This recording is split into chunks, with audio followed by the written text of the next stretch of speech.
Hi everyone, welcome back to PMP Question Practice Time. It's time to go through 5 questions, a great way to start your morning as you prepare to pass the PMP exam, or even if you just want to sort of lift your game on your project management questions and knowledge. This is a great thing too, but this is a great way to prepare. I'm going to go through the questions for the first time as well. We're going to figure them out together. Let's jump into the first question. We've got question 1. You're arranging a third party to perform work for your project. Okay, it looks like a procurement question, potentially. Fantastic. You're creating a document outlining the details of the work to be completed and the time frame it needs to be delivered in. This is called the procurement. Obtainment of work. No, we're not obtaining the work, no. Recovery of work. We're not recovering the work, no. Statement of work, it is the statement of work. Yes, it is. And that goes through the scope, schedule, and cost. Potentially, what are they delivering and what is the time frame we need it to be delivered in? And maybe even a few things, a few extra things in that statement of work. Exactly what is it that we need? Executive work. No, executive work is for the executives, I think. So let's go with letter C for now.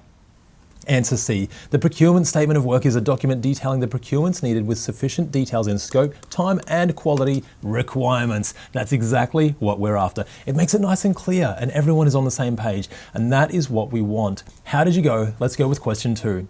What is the type of contract when an expert is hired to complete a particular portion of the project for $100, $120 per hour plus their materials? So their time plus materials. I think this one is. It's not a fixed fee. Time and material, probably that one. Cost plus fixed fee. It's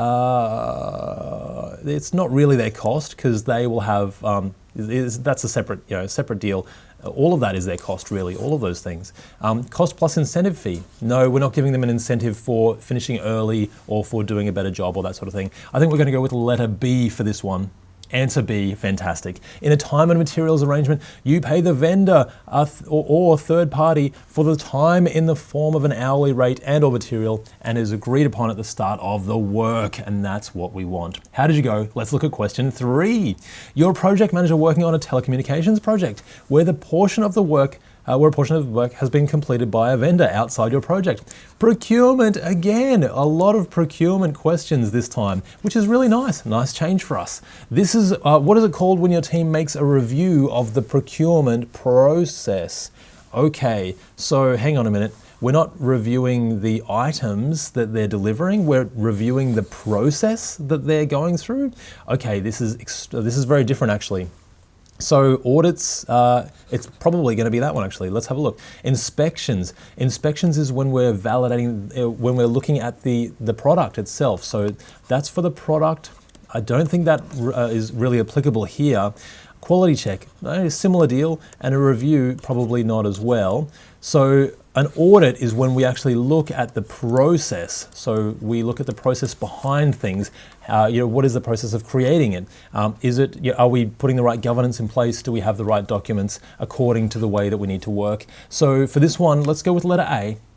Answer A, audits are the formal reviews of the procurement process. Inspections are a check that the product meets the requirements. So that's the difference between inspections and audits, and that's an important thing to know as well. That that might trip you up on the PMP exam. Something to take into consideration. How did you go? Let's look at question 4. Question 4, you're starting a project with a project charter. Okay, we're initiating that project, and the next major process is to identify all the relevant stakeholders for your project. Which of the following is used to perform stakeholder analysis? Okay, stakeholder analysis, that's right. So we really need to identify all those stakeholders right at the beginning of our project, preferably around the same time as the project charter. Stakeholder analysis model, not really a thing. That's not what they call it anyway, so it might be a thing.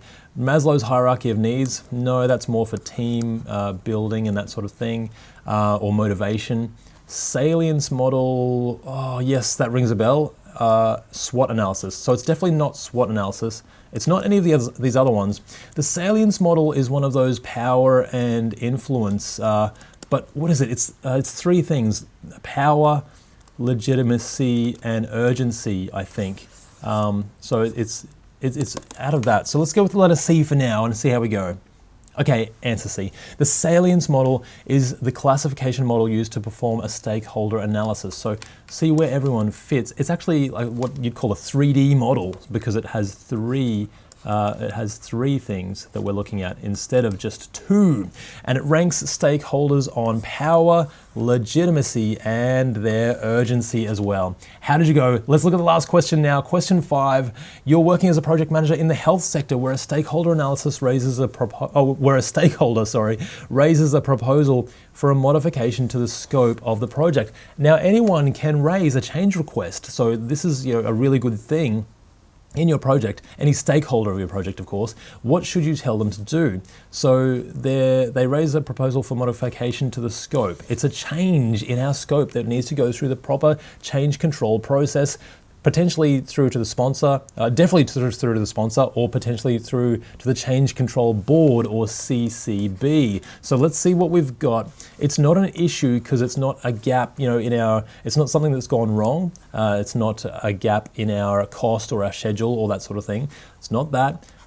They probably should not make the change to the scope themselves. No, that's gonna, we really need to go through the proper governance, I think, and make sure everything is written down and captured correctly. Raise their idea at the next retrospective. That's not really what retrospectives are for necessarily. They're more for improving the process. So raise a change request that will go through the Change Control Board. I think, as we said, let's go with letter C for now. That's probably going to be our one. Answer C. Change requests are proposals for modifications to be made in the scope, policies, procedures, plans, or processes of the project after a formal review, often by a Change Control Board, but definitely by the project sponsor, who is often forking out the dollars or the resources for this particular project, and sometimes, most often, getting the benefit of the project as well. That's the last question, guys. How did you go? I hope you went well. Now keep practicing for your PMP exam. I absolutely know that you can pass this exam if you keep practicing and keep studying every day. I know you can do it. I'll see you in the next video, and bye for now.